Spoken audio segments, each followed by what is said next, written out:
Saint Pierre d'Alcantara, traité de l'oraison et de la méditation. Chapitre 2, première série de méditations pour chaque jour de la semaine. Vendredi, méditation sur les peines de l'enfer. En ce jour, vous méditerez sur les peines de l'enfer, afin que par cette méditation, votre âme se confirme de plus en plus dans la crainte de Dieu et l'horreur du péché. Nous devons, dit saint Bonaventure, nous représenter ces peines sous des figures et des ressemblances corporelles que les saints nous ont enseignées. C'est pourquoi il sera à propos, dit ce même Père, de s'imaginer l'enfer comme un lac obscur et ténébreux placé sous terre, ou comme un abîme très profond plein de feu, ou comme une ville épouvantable et ténébreuse qui est toute en flammes, et où l'on entend retentir de tous côtés que des voix de bourreaux qui tourmentent des victimes, et les cris, les gémissements des malheureux qui sont tourmentés. Et il faudra se les représenter tous avec ce pleur éternel et cet éternel grincement de dents dont parle l'Évangile. Or, en cet effroyable séjour, on endure deux peines principales, l'une qu'on appelle du sens et l'autre du d'âme. Quant à la première, considérez comment il n'y aura là aucun sens intérieur ni extérieur de l'âme qui n'ait à endurer son propre tourment. En effet, comme les méchants ont offensé Dieu avec tous leurs membres et tous leurs sens, et qu'ils en ont fait des armes contre lui pour servir au péché, l'ordre de sa justice exigera que chacun d'eux endure son propre tourment et reçoive ce qu'il a mérité. Là, les yeux adultères des honnêtes seront tourmentés par la vue horrible des démons. Là, les oreilles qui ont mis leur volupté à entendre des mensonges et des obscénités entendront des blasphèmes et des gémissements éternels.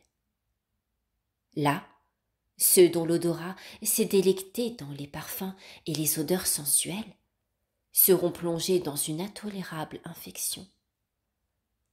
Là, le goût qui faisait ces délices de viande délicate et de morceaux friands seront tourmentés par une faim et une soif dévorante. Là, la langue d'où sortait la médisance, la calomnie et le blasphème sentira éternellement l'amertume du fiel des dragons. Là, le tact, jadis idolâtre de délices et de douceur, passera tour à tour, dit Job, des eaux glacées de la neige aux ardeurs consumantes du feu. Job chapitre 24.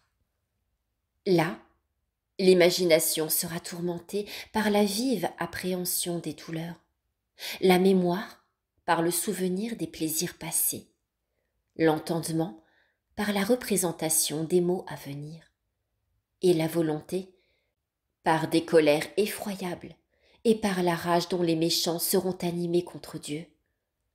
Là enfin, se trouveront réunis tous les maux et tous les tourments qui se peuvent imaginer.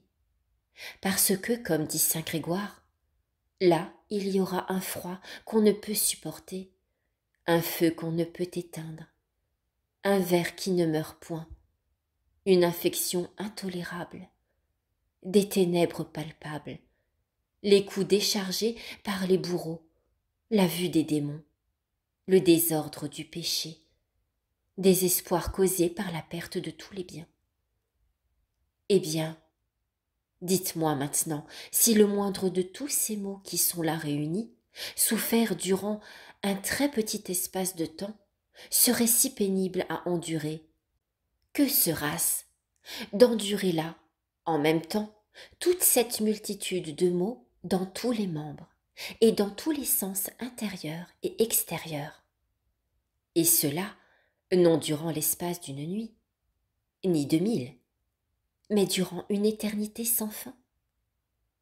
Quel sentiment, quelle parole, quel esprit y a-t-il au monde, capable de sentir ou d'exprimer ce supplice tel qu'il est?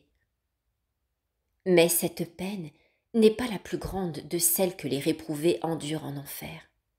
Il y en a une autre, incomparablement plus grande, qui les accable. C'est celle que les théologiens appellent la peine du damne, et qui consiste dans le supplice qu'éprouve une âme en se voyant condamnée à ne jamais voir Dieu et à être éternellement privée de sa glorieuse compagnie. En effet, une peine est d'autant plus grande qu'elle prive l'homme d'un plus grand bien. Or, Dieu est le plus grand de tous les biens. Donc, être éternellement privé de lui sera le plus grand de tous les maux. Et tel est dans la réalité le mal de tous ceux qui sont dans cet abîme. Voilà les peines que souffrent généralement tous les réprouvés. Mais, outre ces peines communes à tous, il y en aura d'autres particulières, que chaque réprouvé aura à souffrir suivant la qualité de son délit. L'orgueilleux aura sa peine particulière, qui sera différente de celle de l'envieux. Celle de l'avare sera différente de celle de l'impudique. Et ainsi en sera-t-il de tous les autres.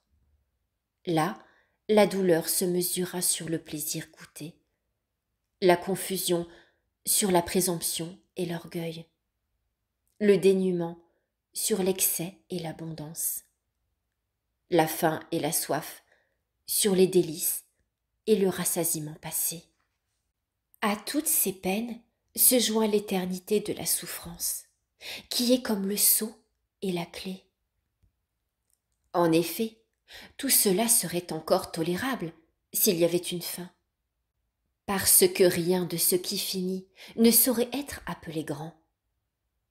Mais une peine qui n'a point de fin, qui n'a ni soulagement, ni trêve, ni diminution, une peine où la victime n'a ni espoir de mourir un jour, ni de cesser de souffrir, qui, au lieu de cette espérance, a la certitude de se voir dans un éternel bannissement et dans une éternelle prison, c'est de quoi accabler l'esprit de quiconque le médite attentivement. Cette peine est, sans contredit, le comble de toutes celles qu'on endure dans cet effroyable séjour. Car si les peines ne devaient durer qu'un temps limité, quand ce serait 1000 ans, 100 000 ans, ou comme dit un docteur, s'il pouvait espérer de les voir finir après que l'on aurait épuisé toute l'eau de l'océan, en enlevant seulement une goutte tous les 1000 ans, ce serait encore pour eux une espèce de consolation. Mais il n'en est pas ainsi.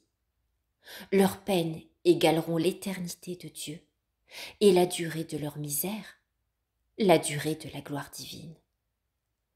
Tant que Dieu vivra, ils mourront. Et quand Dieu cessera d'être ce qu'il est, ils cesseront d'être ce qu'ils sont. Je vous en conjure donc, mon frère, méditez un peu sérieusement cette durée et cette éternité. Faites de cette méditation l'aliment de votre âme, car l'éternelle vérité vous crie dans son évangile. Le ciel et la terre passeront, mais mes paroles ne passeront point. Luc chapitre 21.